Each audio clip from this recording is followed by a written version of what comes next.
I'm your host, Al Cooley of the Ghost in the Valley podcast. Today we have B.B. Griffith. He is from Denver, Colorado. He is the author of numerous excellent books, and I am reading a series of 3 right now, the Vanished series. And also he has the Gordon Pope Thrillers, which is another series, the Tournament Books, another series, Witch of the Water, Las Vegas Luck Magic. This is an honor for me to have B.B. Griffith on the show today. We'll be right back after these brief messages with my interview with B.B. Griffith. Do you have a ghost story to share? A UFO encounter? Bigfoot? Whatever your paranormal experience is, you can share it on Ghosts in the Valley podcast. Email cooley54@gmail.com. Ghosts in the Valley podcast. Today we have B.B. Griffith on the show. He is the author of many books. Thanks for having me, Al. I appreciate it. Good to be here. I came across your book, Follow the Crow, and my sister's an avid book reader, and she passes down all her books she reads to everybody around her that she thinks would be interested in the book she reads. So she gave me Follow the Crow, Beyond the Veil, and The Coyote Way. And I've read Follow the Crow, and I'm halfway through Beyond the Veil. I haven't got the Coyote Way yet, but I hope you do. Oh my God, they're excellent. Before we go into the other books, is The Coyote Way, is this the last of that series, or? Yeah, it's not the last of the series. I've written several books across various spectrums of what you would probably call thriller, right? But the supernatural thrillers that I write far and away seem to be the most quote unquote crowd pleasing. And I get more letters, I get more emails about this series, the Vanished series, which starts with Follow the Crow, than I do any of my other books that I've written. So that tells me something needs to keep going. So I've got another couple in the works. Yeah, fantastic. Because I see you had a little pattern going on there, like 2014, 2015, and 2016. So there'll be a little bit of span there between the next one.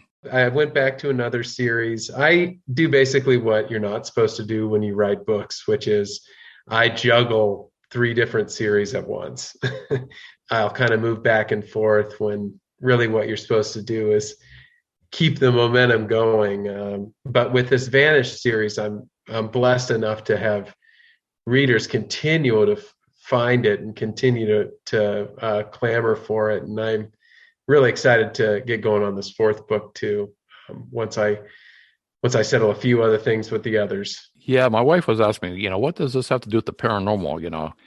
I said, well, you have to read the book. So she's going to start Follow the Crow, I think, next. After she gets done with her next book. There's stuff in there that the Native American Indian and the spirits they worship and honor, and it's amazing to me with all the episodes I've done on my podcast. Sometimes one way or another, something refers back to the Native American Indian. Right.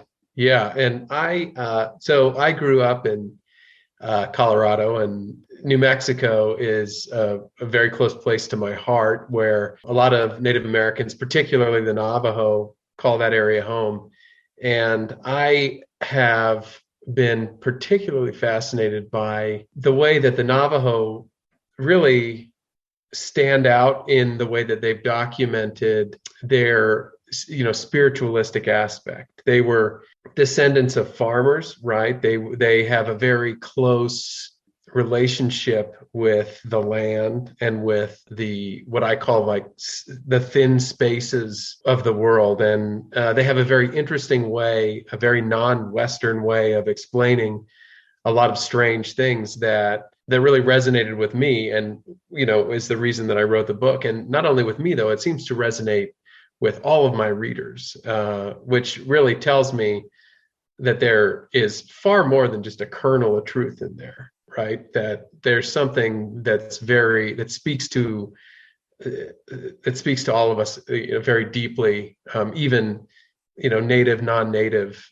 is something that spans that entire that entire spectrum. Well, I thought it was interesting, that everything had a spirit, and Really, kind of what spurred all of my work with Vanished is this notion that in the Western world we have a linear way of thinking. You progress from a start to an end, right? You're born and then you die, and that's your span. But the Navajo way is circular.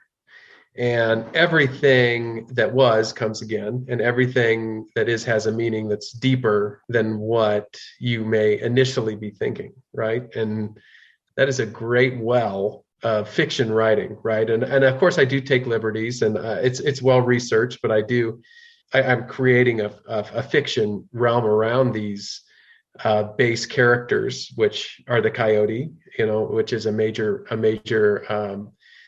archetype in the Navajo belief system. But I just think that they have such a way of explaining that everything that you're looking at it has a surface value, and then it has a much deeper value. And that's where that supernatural aspect comes in. I don't know if you've seen Skinwalker Ranch. They're talking about not digging because, that's sacred ground. Yeah, a skinwalker, we have, as we always do, we appropriate these things, right? But a skinwalker is a very serious, bad thing in the Navajo belief system. And to the extent where they won't utter the word, right? Because even by uttering the word, you might, draw attention to yourself.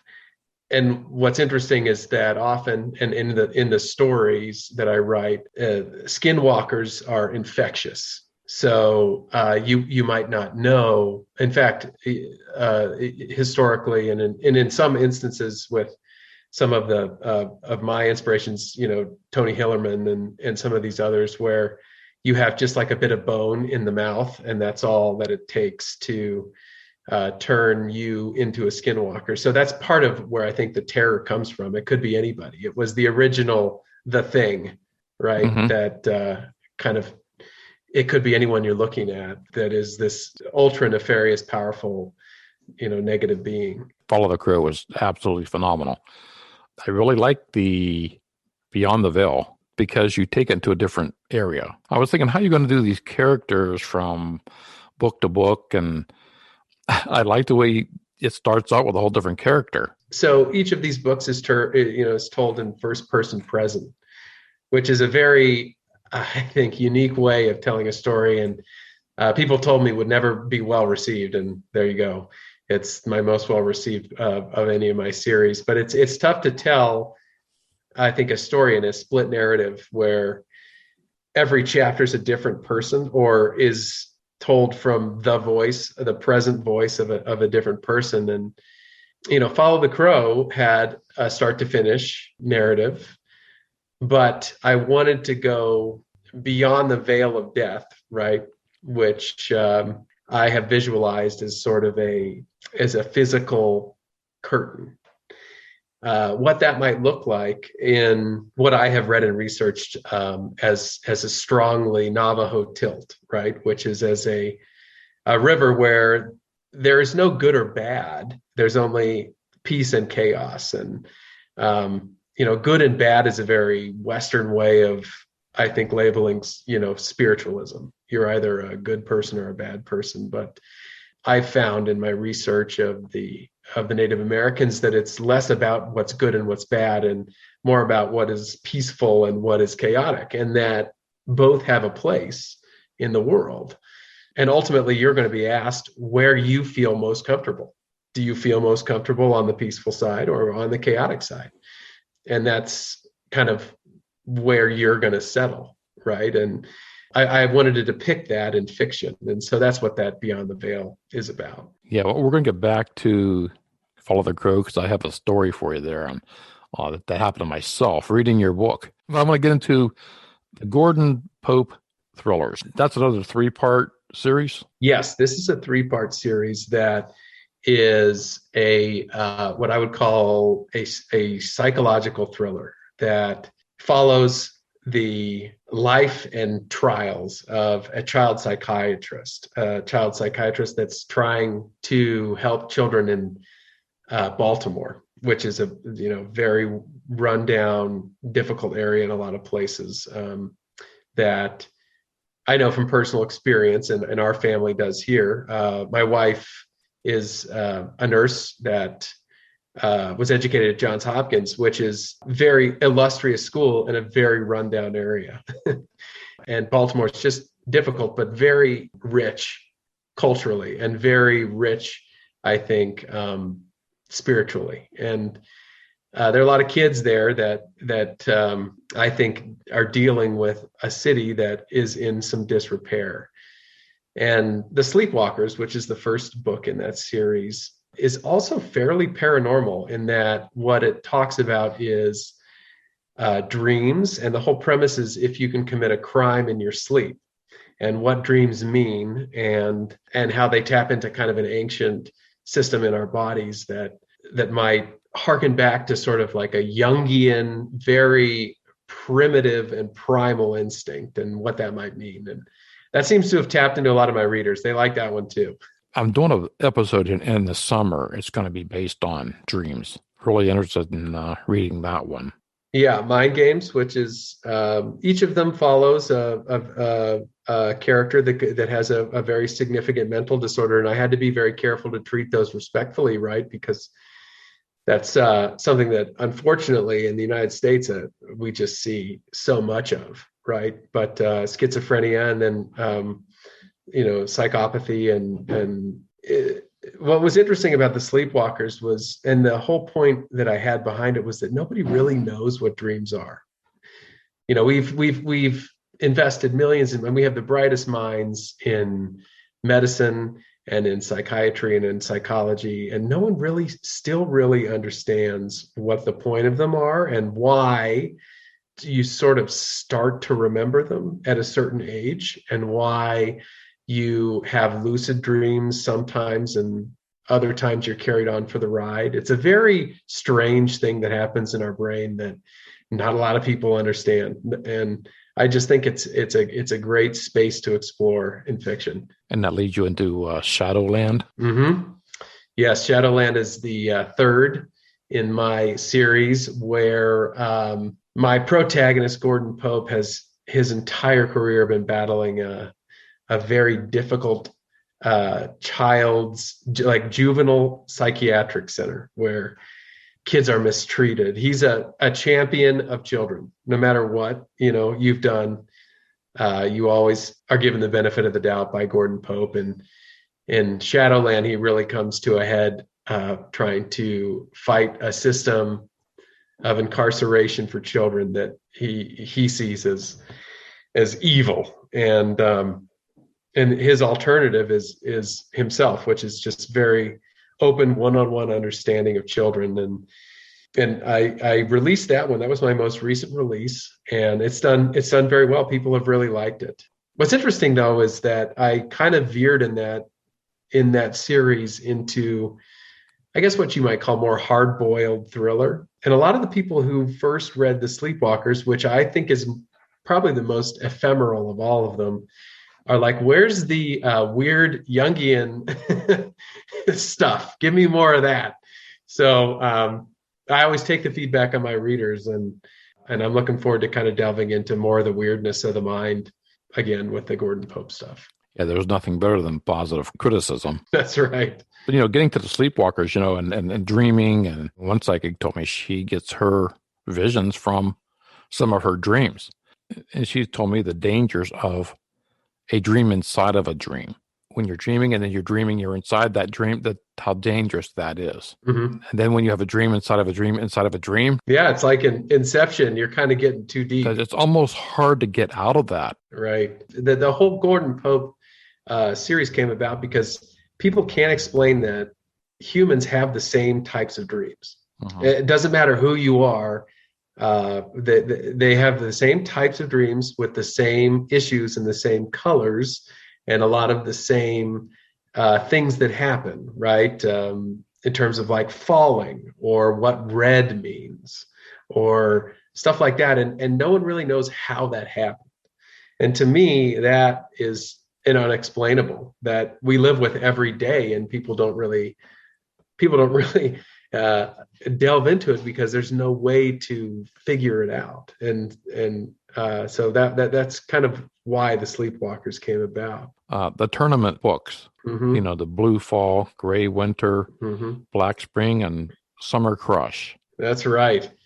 So this is what I would call sort of a sci-fi dystopian, and so it's about a in the near future an underground tournament that decides major political and major financial worldwide decisions, like controls the fate and fortune of millions. And it's fought by, it's like a war game situation, nation state actors, where they put three against three. And it's a much quicker, cleaner way of deciding a Cold War or deciding a real war than what we have right now. Mm-hmm. But again, it goes back to, like, there's a world just beneath the world you're looking at, where the decisions and the things that happen, and I say specifically in the tournament, I think I referenced at the time I was writing, we had a big issue with the base in Okinawa, where our government wanted soldiers there, the Japanese government didn't, and that was settled at some point over a weekend. And I thought, how could that be settled so quickly? And we all kind of took it for granted that, yeah, they figured it out at a diplomatic level. But what if perhaps there was something else going on that settled that? And it could have been like a game of cards. It could have been like a rock, paper, scissors, or it could have been like this underground area, this underground tournament that solves not only that, but a ton of our problems that we just assume go away. None of it really goes away. So that's where the tournament came from. I love the way they all have a season, I wrote 3 of them, and I was like, oh, heavens, this is a complete cycle. And I have the tournament trilogy, but then I thought, oh, I can't leave summer out. So I came in and wrote Summer Crush, which I think is the strongest of all 4, ironically. But online, I said there was a trilogy, there were 3 of them. I said, where'd the Summer Crush come from? Like, oh, there was another one added, You can't have 3 seasons. No. There's 4. Right. Like, what happened to summer? And I would get notes from readers like, hey, you can't have started the seasons and then not end the seasons. Well, I was looking at when I first seen the trilogy, like, okay, there's fall, there's winter, there's spring. Oh, where's summer? Yeah. Yep. Yeah. That's exactly what I heard. Witch of the Water. Yeah. So Witch of the Water is perhaps the most personal book that I've written. I have a 4-year-old son that I love very dearly. He's our only child. He was born with congenital heart defects that for a long time he was struggling. And for a long time, he was what they called a failure to thrive, which I think is a doctor's nice way of saying that this child's got a low percentage chance of making it. And he was on oxygen, and we were going through multiple heart surgeries. And the only way I could get away from all that was to write a book. And I didn't have a whole book in me, and I was feeling, as you may imagine, fairly dark at that time. But I did have a story about a boy who was tasked with an enormous task, which in the book is keeping the lighthouses lit in order to keep a monster at bay. And that's an adaptation of a Highlands legend. The whole book takes place in the turn of the century Scotland, the northern Highlands region. And I kind of put my boy in this boy's shoes, where he suffers some losses, and he's having to deal with his family and what his lot in life is, and just has to put one foot in front of the next and continue to walk forward. And at the end is this enormous witch, right? This Witch of the Water is the kind of the last stumbling block he has to get through in order to really live his life. And I think that's kind of a direct I didn't know it at the time, a direct representation of what was his open heart surgery, which was we were all trying to get through in our own way.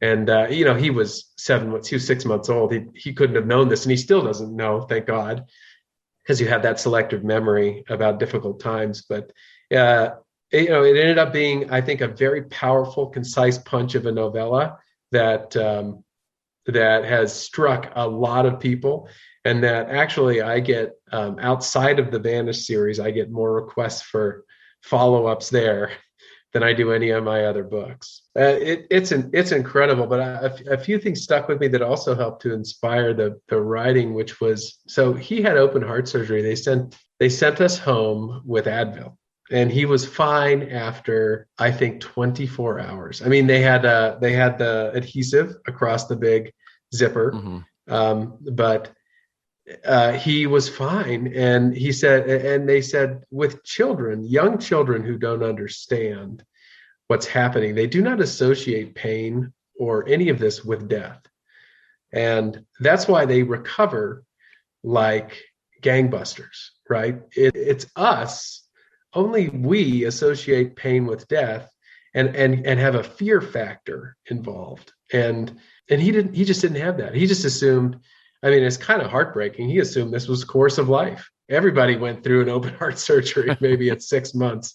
It's just part of the rite of passage, right? But it's only us that, I mean, there's this span of our life where we just don't associate any of that, and so much of that power is mental, and you can just blow through a lot of things that would, quite frankly, kill an older person, because it just, those associations aren't there yet. And that's fascinating to me. You had one book here, Las Vegas Luck Magic. Is that your latest? That's my latest of my new series, that it focuses on a guy who ends up in a life-threatening car wreck and wakes up with the ability to see luck. He sees it as like floating dust that moves around the world, and he can subtly influence it, but it has its own mind and it has its own agenda.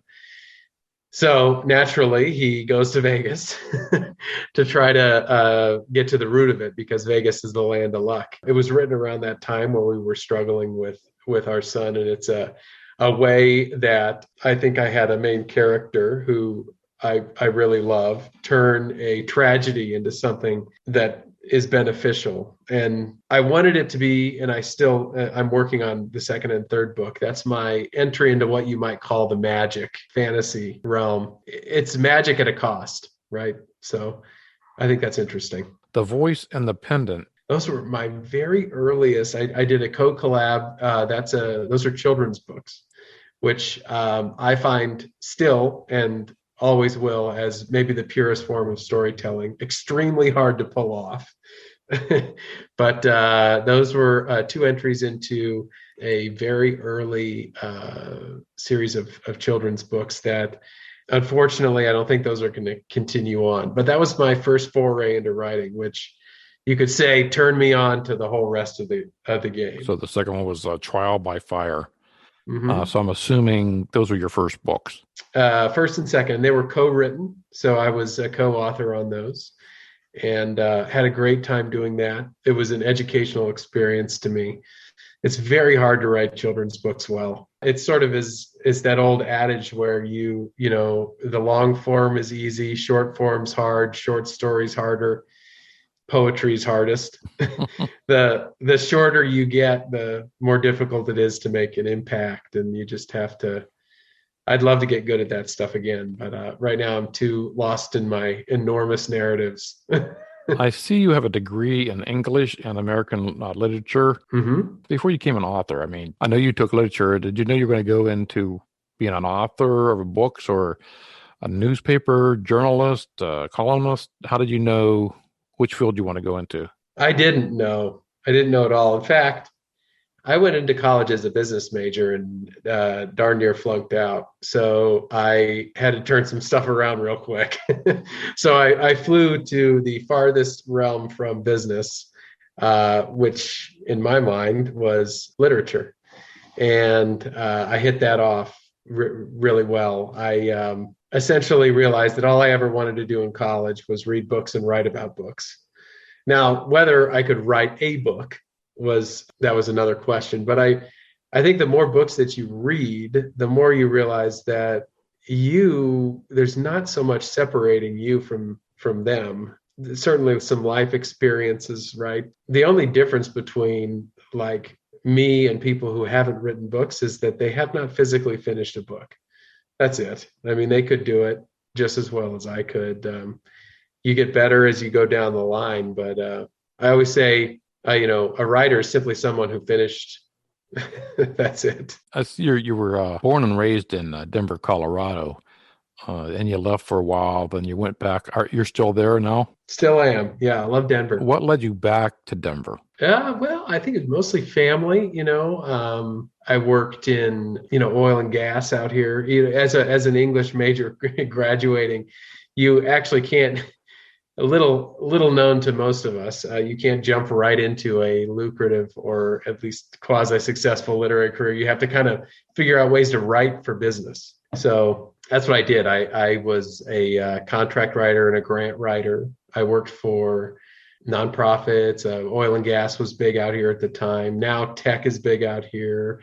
You kind of find a way to business right, and then at the same time keep up your fiction side if that's the way you want to pursue it. I was thinking too, because you have the mountains and the beauty of Colorado, and I'm thinking you might get a lot of your inspirations from your area. Yeah, we have. I'm a big fly fisherman.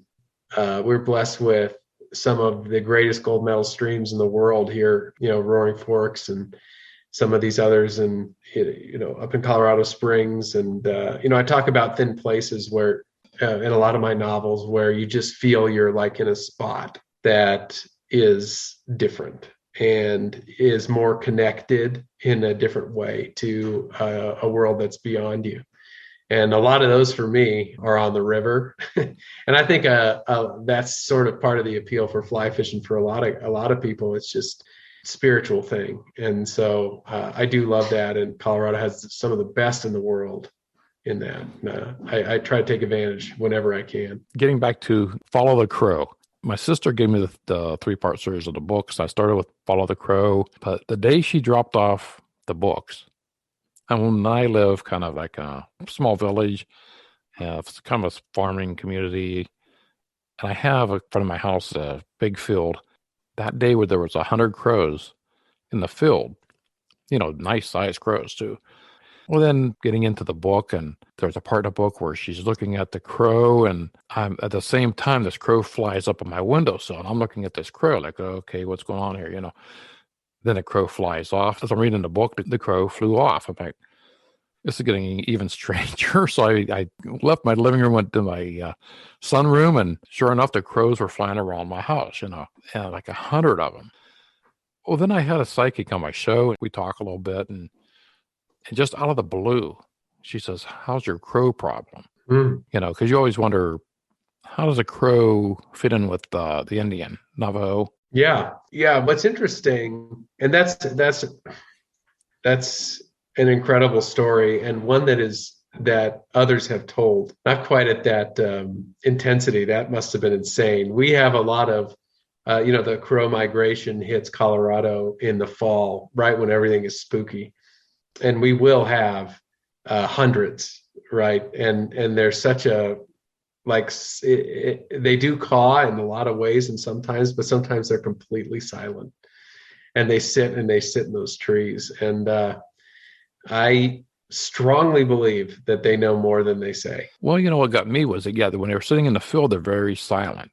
What's this got to do with the book? Maybe it has nothing to do with the book. That's the first time I've seen that many crows at one time in a field. I would hope and love to think that I have somehow sparked some of that. I do think that you're right. And what's interesting is, so like totems, Native American totems, especially with the Navajo, it's a piece, a representative piece that's linked to a spirit animal, right, that you keep on yourself. And it's very personal.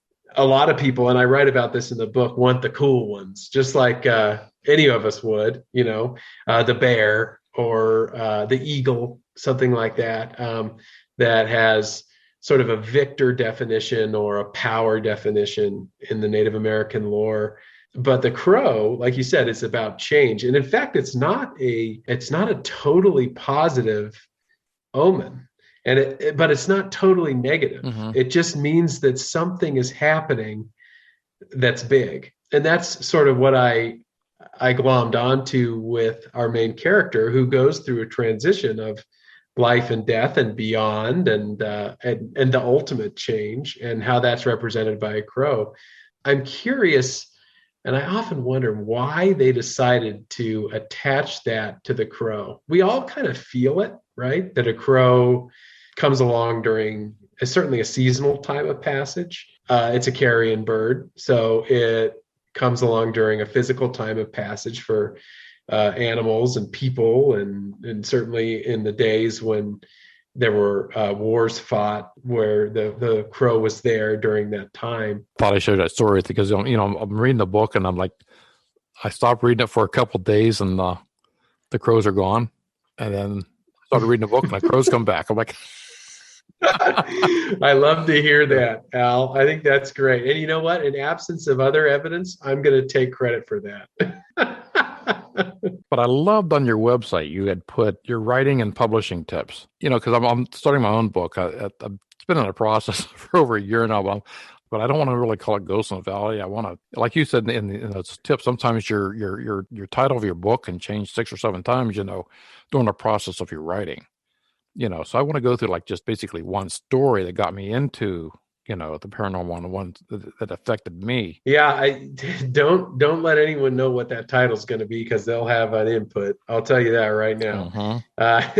What I always just try to just reinforce with writers who are trying to publish. First of all, you have the opportunity to do that better than any time in the history of the world. So that's great.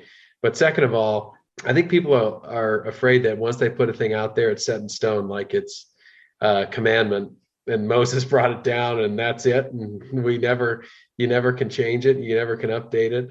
That's not the case these days. You can come in and change and update. In fact, that I'm going through a solid rewrite of that entire tournament series, having a great time doing it. I wrote those books coming up on 15 years ago, right? And I had a great mind for it, but I was not great in execution in a lot of ways. And I wanted to go back and kind of comb through them and bring them up to snuff. And that's something you can totally do now. I'm just happy that we live in an era where you can be published and heard and rewrite, and that's something that you can do yourself. So, like you said, was finishing the book, finish what you started. Mm-hmm. That's one of my tips. A writer is somebody who finishes. It doesn't matter if you strive for perfection, you're never going to finish. And rarely is that saying that perfect is the enemy of good more true than in writing. You just, at some point, you got to let it go. You see people that just pour over one book for 50 years and try to perfect it. That's just not, in my mind, the way that you reach readers anymore. Readers are very forgiving. What they want to see is a great story and an effort at continuation. That's it. And they will give you the benefit of the doubt. I mean, I've heard people say, well, if there's more than 3 typos, your whole book's destroyed. I am living proof that is not the case. I have mine professionally edited. They're come through multiple times, stuff slips through. It doesn't matter. It's okay. Just get it out there. Are you a fan of letting people read what you're writing before it's done, or waiting till it's done? No, I don't do that. My wife. Mm-hmm. She's your biggest critic. Yes, that's about it, and she's very good at that. But no, I have my editors that I work with, because people will chip in for change, and it just kicks you back in the process and keeps you from that finish line. So do you believe in self-publishing or going with a publisher? I've done both. I've been hybrid published. I was published by an Amazon imprint, and then I've self-published. I believe that self-publishing is the way to go. It's hard to find an audience if you're not established, right? But the speed with which you can work and the resources that you are given are on par with anything that you would get at a traditional house. So like the editors that edit for traditional houses also freelance for self-publishers. The cover artists that work for traditional houses also freelance for self-publishers. the traditional advertising methods and that traditional houses use are also available to self-publishers. Or if not those like New York Times placements, you have something much more powerful in, Facebook or Amazon or some of these social media platforms. You can reach way more people. I was having more success promoting my books that were, quote unquote, traditionally or hybrid published. I had more success promoting them myself than I ever did with the publisher's promotions. It's just changed. And I think that no one looks, when you try to buy a book, no one looks at who published it. They look at the cover, the blurb, the title, the reviews. They don't care who actually, if it was Houghton Mifflin or if it was, any of these others, Penguin, they don't care. Or if it was Jack Black's house of publishing. Well, I want to congratulate you on your tens of thousands of books you've sold worldwide. That's a heck of an accomplishment. Yeah, thank you. I've been at this game for a long time trying to figure out how to make a living, and I'm almost there. I think that at some point you just got to understand that you're sacrificing a little for the love of what you do. I threw my hat in the ring back way, way long time ago, lost money for a decade, figuring it all out still. But I recall somebody saying when I figured out that I had sold that many of my books over 20 years or so, somebody said, "You realize that that's like more than a football stadium. Think about a football stadium of people reading your books." And that kind of put it in perspective that I'd accomplished sort of a life goal there. But some of these household names that you may hear, like you'd assume that they're extremely wealthy. They're very much not. They'll make 5% royalty on the book that they sell because the contracts have been sold down the river from agencies to publishing houses to various other areas. And the other thing that self-publishing makes extremely clear is that depending on your what you charge, 70% goes to you, which is like unheard of in a traditional publishing contract, and is in fact like the way that all these major public like authors are trying to claw back their rights from houses because they realize that if they had been able to put them out themselves, they would be making like orders of magnitude more cash. Yeah, it just comes down to, and this is a big theme, I think, across the spectrum right now with artists is getting paid fairly for what you do. And they're working with that like on Spotify and all these streaming services, certainly with musicians, but also with writers. Yeah, you definitely want to get paid for the work you do and the hard work you put into it.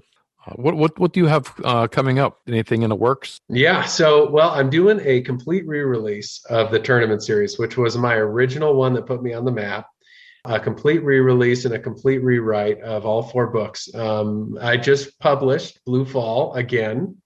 I cut out a lot of chaff.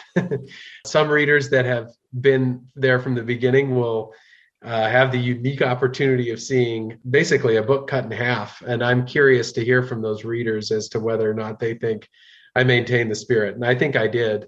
I just think I made it tighter and faster and better. So I'm re-releasing all 4 of those, but net new, the next thing I'm focusing on is book 4 of the Vanish series, awesome. Which will, that will focus on all the main characters and in a way that I have truly envisioned this character arc as a 6-book series. So I have 3 more in there that I'm going to write. And I'm hoping that the ending brings everybody to tears. That's always a good sign.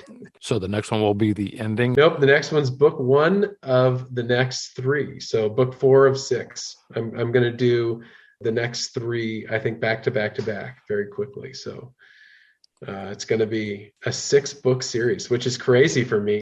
You're talking about the Vanish series, right? Yeah. So I've got these first 3, and then I'm going to write the last 3, and I've never gone that deep in a series. The characters and the story and the background is just got so much to say that I'm excited to jump back in there. Every couple times when I write these books, I got to go back to Santa Fe and to the New Mexico desert because I think I get connected there or unplugged, which is what I think we all need today. Right. My sister, who gave me your book, I have to give her a shout out, Carla Davies, because she's the one that turned me on to your books. I do too. Thank you, Carla Davies. Yeah, she was a huge fan of your books, and I thought she was excited when I told her I had you come on the show. Yeah, I had to give her a shout out. That's great. Thank you, Carla. Where can people contact you or get your books, learn more about what's going on? Yeah, I would just go to my website, bbgriffith.com. I've got a very active area there where I can be reached, and I try to respond to every single person that contacts me, whether or not they think I've done things wrong or right, and you get every sort of thing. I try to respond within 24 hours, and just because my readers are the most important, and they're the whole reason that I'm able to do what I can do. That's where I'd start. Well, Brad, I want to thank you for being on the show today, and it's been my honor. Thanks, Al. I really appreciate this. This has been an awesome time, and thanks for reaching out. I want to thank B.B. Griffith for being my guest today. I suggest you pick up his books because they are very good, every one of them. And I'll put his links at the bottom of this podcast. After my conversation with Mr. Griffith, I had another encounter with a crow. While picking up the book again, I was starting the third book of the Vanish series, The Coyote Way. I took about a week break from reading the books because of the crow experience. And as soon as I started reading the book, a big black crow sat outside my door and was looking at me again. I mean, I don't know if this is a coincidence or something's up with this book, but they are awesome books to read. And check out his books at the link at the bottom of this podcast. I'm your host, Al Cooley, Ghosts in the Valley podcast.